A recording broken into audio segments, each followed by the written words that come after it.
यो चाहिँ क्यानन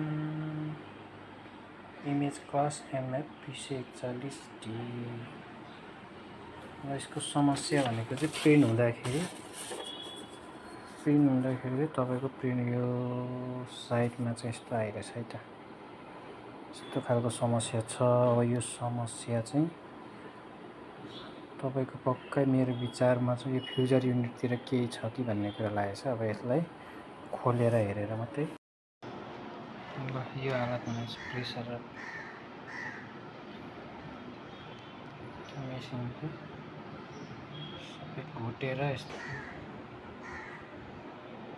बर्बाद यस्तो थियो अघि। अब मैले फेरेर नयाँ लगाएर चट्टै बनाइदिइसकेँ है त।